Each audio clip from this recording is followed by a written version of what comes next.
ವೀಕ್ಷಕರೇ ನಮಸ್ಕಾರ.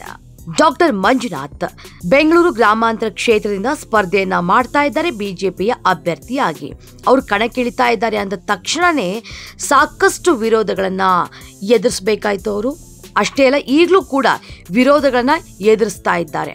ಅವರೇನೋ ನಾನು ರಾಜಕೀಯವನ್ನ ಮಾಡೋದಕ್ಕೆ ರಾಜಕೀಯಕ್ಕೆ ಬಂದಿಲ್ಲ ಅನ್ನುವಂಥ ಹೇಳಿಕೆಯನ್ನ ಕೊಟ್ಟರು. ಅಂದರೆ ಜನಸೇವೆಗೆ ಮಾತ್ರ ನಾನು ಇಲ್ಲಿ ಬಂದಿರೋದು ಅನ್ನುವಂಥ ಹೇಳಿಕೆಯನ್ನು ಸ್ಪಷ್ಟವಾಗಿ ಕೊಟ್ಟರು.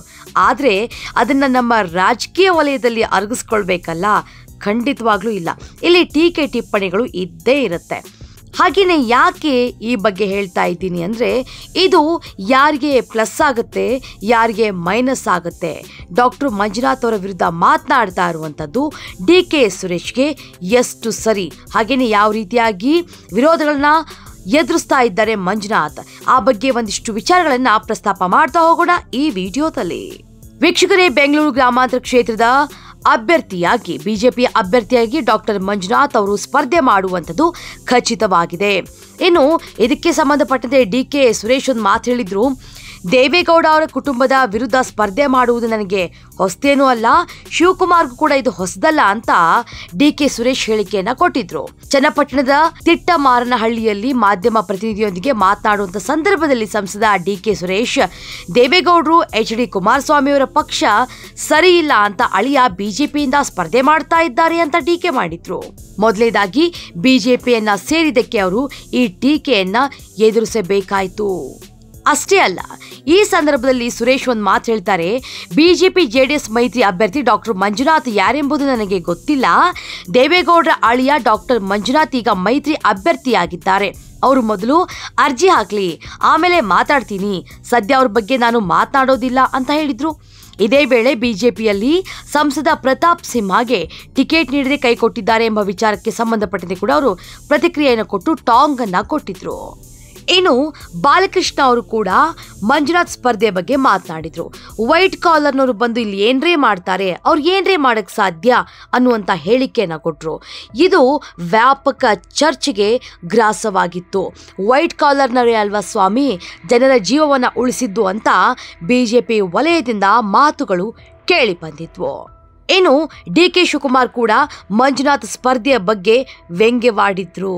ಇದು ಫಸ್ಟ್ ಅಟೆಂಪ್ಟ್ ಆಫ್ ಸುಸೈಡ್ ಅನ್ನುವಂಥ ಹೇಳಿಕೆಯನ್ನ ಕೊಡೋದ್ರ ಮುಖಾಂತರ ಇವ್ರಿಗೆ ಬೇಕಿತ್ತ ರಾಜಕೀಯ ಅನ್ನುವಂಥ ಪ್ರಶ್ನೆಯನ್ನ ಈ ಮೂಲಕ ಮಾಡಿದ್ರು. ಹಾಗಾದ್ರೆ ರಾಜಕೀಯವಾಗಿ ನಾವು ವಿಶ್ಲೇಷಣೆಯನ್ನ ಮಾಡದೇ ಆಗಿದ್ದಲ್ಲಿ ಇದು ಮಂಜುನಾಥ್ ಅವ್ರಿಗೆ ಎಷ್ಟು ಪ್ಲಸ್ ಎಷ್ಟು ಮೈನಸ್, ಹಾಗೇನೆ ಕಾಂಗ್ರೆಸ್ನ ಡಿ.ಕೆ. ಸುರೇಶ್ಗೆ ಇದು ಎಷ್ಟು ಪ್ಲಸ್ ಎಷ್ಟು ಮೈನಸ್ ಅನ್ನೋದನ್ನ ನೋಡ್ತಾ ಹೋಗ್ಬೇಕಾಗತ್ತೆ. ಒಂದ್ ಕಡೆ ನೋಡದೆ ಆಗಿದ್ದಲ್ಲಿ ವೈದ್ಯರಾಗಿ ಕೆಲಸವನ್ನ ಮಾಡಿದಂತಹ ಮಂಜುನಾಥ್ ಅವರು ಹೃದ್ರೋಗ ತಜ್ಞನಾಗಿ ಸಾಕಷ್ಟು ಜನರ ಮನಸ್ಸನ್ನ ಗೆದ್ದವರಾಗಿದ್ದಾರೆ. ಸೊ ಹೀಗಾಗಿ ಆ ಒಂದು ನಿಟ್ಟಿನಲ್ಲಿ ಅದೇ ಒಂದು ಸ್ಟ್ರಾಟಜಿಯಲ್ಲಿ ಬಿಜೆಪಿಯ ಅಭ್ಯರ್ಥಿಯಾಗಿ ಕಣಕ್ಕಿಳಿದಿದ್ದಾರೆ. ಅದು ಒಂದು ಕಡೆ ವರ್ಕೌಟ್ ಆಗುತ್ತೆ ಅಂತ ಹೇಳಲಾಗ್ತಾ ಇದೆ. ಆದರೂ ಕೂಡ ರಾಜಕೀಯವಾಗಿ ಈ ಟೀಕೆ ಟಿಪ್ಪಣಿಗಳನ್ನ ಎದುರಿಸುವಲ್ಲಿ ಒಂದು ಕಡೆ ಸೋತ್ ಹೋಗ್ತಾರಾ ಮಂಜುನಾಥ್ ಅನ್ನುವಂತಹ ಪ್ರಶ್ನೆನ ಕೂಡ ಇದು ಹುಟ್ಟಾಕುತ್ತೆ.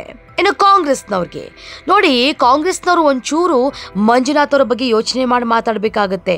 ಸಾಕಷ್ಟು ಬಾರಿ ನಾವು ಹೇಳ್ತಾ ಇರ್ತೀವಿ, ಬೆಂಗಳೂರು ಗ್ರಾಮಾಂತರದಿಂದ ಸಾಕಷ್ಟು ಜನ ಜಯದೇವ ಹೃದ್ರೋಗ ಆಸ್ಪತ್ರೆಗೆ ಹೋಗಿದ್ದಾರೆ. ಅವರಿಗೆ ಎಷ್ಟೋ ಜನರಿಗೆ ಫ್ರೀ ಚಿಕಿತ್ಸೆನ ಕೊಡಿಸಿದ್ದಾರೆ ಮಂಜುನಾಥ್ ಅವರು.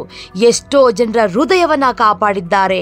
ಹೀಗಾಗಿ ಈ ಹೃದಯ ಶ್ರೀಮಂತ ಸಾಕಷ್ಟು ಜನರ ಮನೆಯ ಆರಾಧ್ಯ ದೈವ ಆಗಿರೋದ್ರಿಂದಾಗಿ ಅವರ ವಿರುದ್ಧ ಯಾರು ಮಾತನಾಡ್ತಾರೆ ಅವರೇ ಇಲ್ಲಿ ವಿಲನ್ಗಳಾಗ್ತಾರೆ ಅನ್ನುವಂಥದ್ದು ಕೂಡ ಒಂದು ಕಡೆಯ ಸ್ಪಷ್ಟ ಚಿತ್ರಣ. ಅಂದರೆ ಮಂಜುನಾಥ್ ಅವ್ರಿಗೆ ಇಲ್ಲಿ ಸಪೋರ್ಟ್ ಇದೆ.